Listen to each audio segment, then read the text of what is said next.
Hi everyone, and welcome to the second part of Smartworks episode of CBRE FlexCast.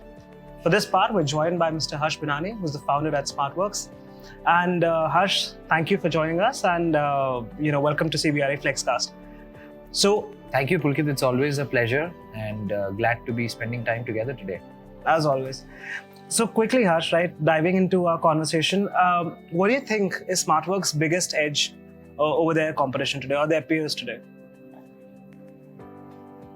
Pulkit, when we started the business, it was obviously a pivot that we had to make very quickly to transition from co-working to create a new category by itself, which is the managed workspaces for large enterprises. So fundamentally, when you're creating a new category in a market which is fairly unorganized, there is no winner takes all. It's a fairly large base on which each of us is trying to create a new opportunity. And quite frankly, the unique model that Smartworks has created, when we internally think about our peer set, obviously we do belong to FlexSpace, but given how unique the offering has developed over a period of time, the larger RE landscape is where we also see as a fairly reasonable peer set where we want to make a dent. And if I were to truly contextualize and look at FlexSpace, a few unique things that Smartworks has really done to differentiate itself would largely just be the scale of our operations. Frankly, having the 3 largest campuses in the world with us, which is fundamentally in the largest FlexSpace market in the world, clearly gives us a major edge in terms of just the product and the offering we can do with that scale. Secondly, the pan-India breadth that we've been able to create is truly unique because you are that one-stop solution which is able to take care of a lot of national requirements of a lot of clients that we have. And quite frankly, the value pricing, world-class amenities that we're able to give in this campus-style format, and really getting the type of enterprises we do for the tenures they are with us, gives the business a fairly unique edge in terms of having a high predictability of cash flows, particularly from large enterprises who continue staying with us beyond their actual tenure. So these would be the 3 major aspects that I would like to highlight as truly unique to Smartworks. Harsh, in my previous conversation with Nitish, he mentioned about Smartworks' focus and investments in technology. So my question is that, one, do you think technology is a game changer or a key differentiator when it comes to Flex offering, or is it a good to have? And has Smartworks essentially made any critical investments, in this in technology and making or buying some differentiating tech? Absolutely, Pulkit. Technology was a game changer prior to COVID, but in a post-COVID environment, it is table stakes. And I'm glad that Smartworks was always very invested in creating a tech platform to enable us to grow faster in the beginning.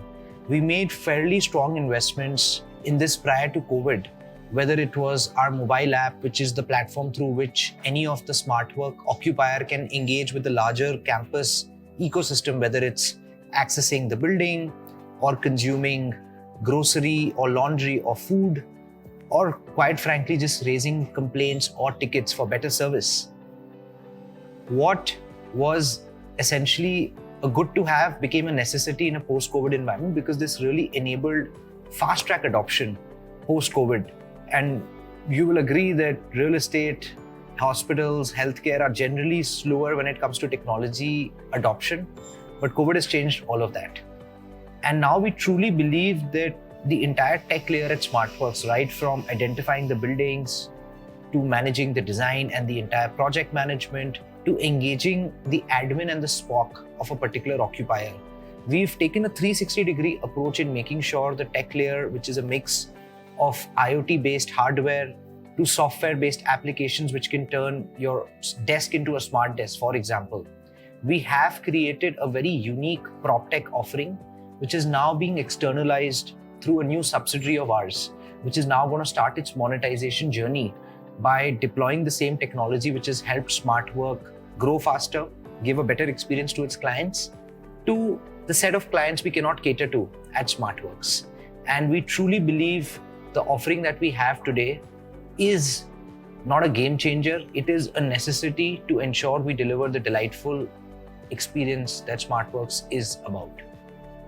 And interestingly, you mentioned this prop tech company. So if I have to understand this correctly, So all this capability that you built in-house, now you've made a company out of that, and that organization will be providing PropTech services to companies other than Smartworks as well. And it's going to be a 360-degree PropTech platform which takes care of technology needs of all stakeholders.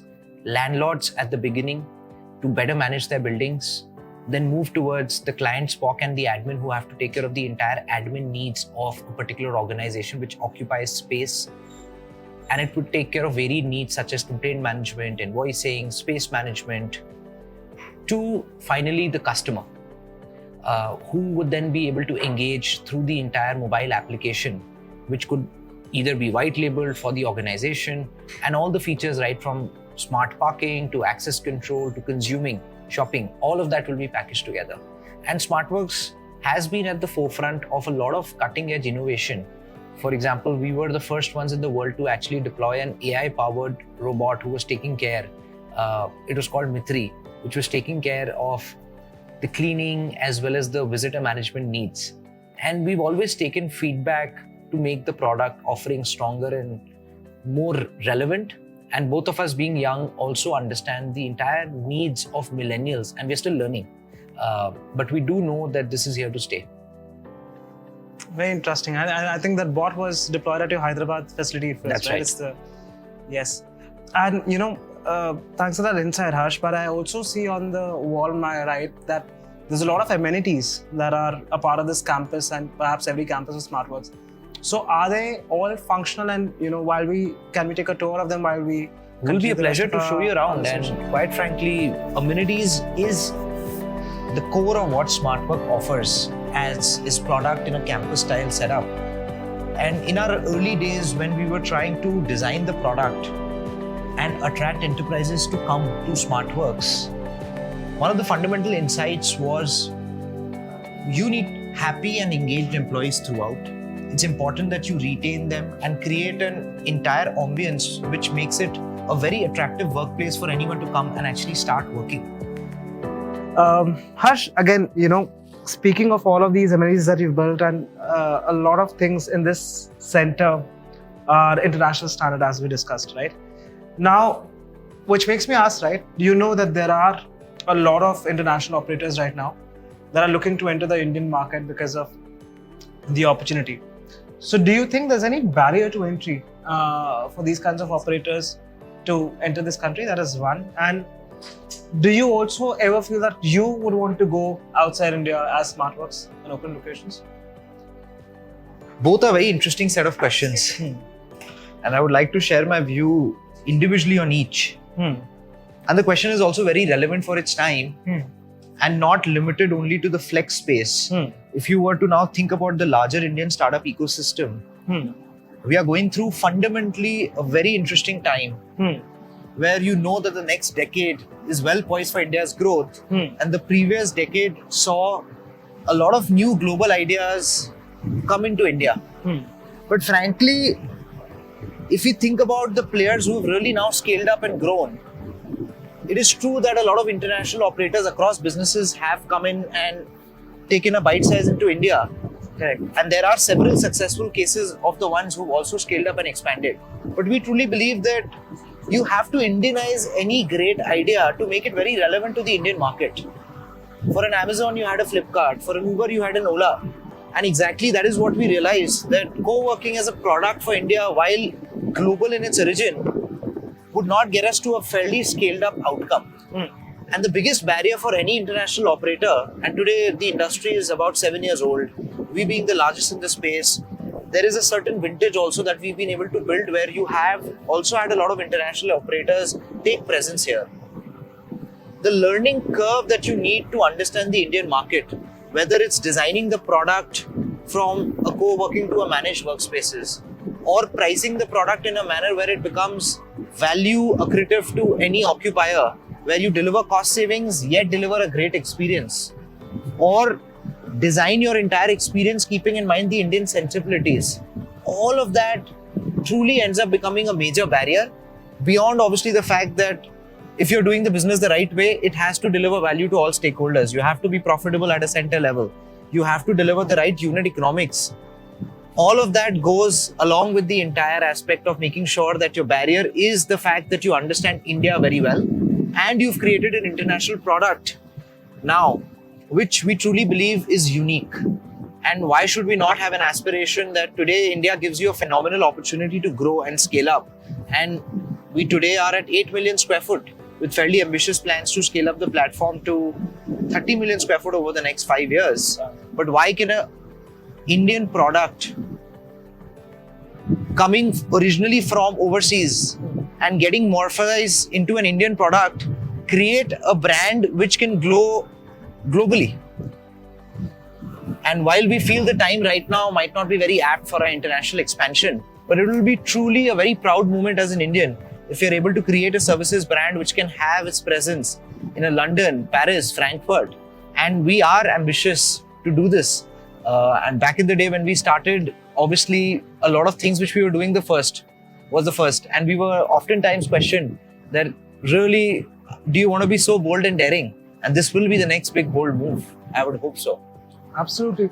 And that again leads me to another question, right? It's a two-parter, right? One is about the past and one is about the future. So what are your biggest learnings from COVID business-wise that, lessons you've learned and things you want to adopt or things you've changed about your business after experiencing an event like COVID-19? COVID was truly a one-time event which fundamentally redefined the entire ecosystem and separated the big boys out from the rest of the crowd, because it was a big test on the resilience of your business model. A question which was of survival. We are glad at that point of time we could invoke our animal spirits and use that as an opportunity to really scale up. Last year, for example, Smartworks alone must have leased more than 10% of India's RE. And we were already starting to see a lot of green shoots. During the entire COVID phase, the question was really, do you have a resilient model which can survive the downturn and really take advantage of the opportunities that COVID is laying down ahead for you? And a few learnings which stand not only for us, but we've seen that from a more broader perspective, that a unique pillar on which Smartworks is built is to solve a truly unique problem. The tougher the problem, the more unique the solution is. And that's how we've been able to get today. We are very humbled, more than 550 plus large enterprises, Forbes 2000 companies which we used to dream of are today within Smartworks household. And we do not want to start here. The party's just started. And very early on, we realized that if you're building a new product, solving a very tough problem, your old age principles of delivering profit, generating healthy cash flows have to be the discipline on which your business has to be built. Because profitability gives you a certain superpower which really played into the fore for us during COVID, of unlocking a lot of internal sources of capital, whether it's advances from our customers or securitizing a lot of our cash flows. And that's why many times when we get asked the question that you're a profitable unit, yet you've been such a capital efficient player and you've only had one large institutional round, yet you've been able to scale up. We've at Smartworks made profitability an obsession within the organization. It is at heart of what we try to do and question every day. And great businesses, as one of our mentors told us very early on, don't only focus on creating new resources. They also proactively think about how can we manage them better and how can we create more from what we already have.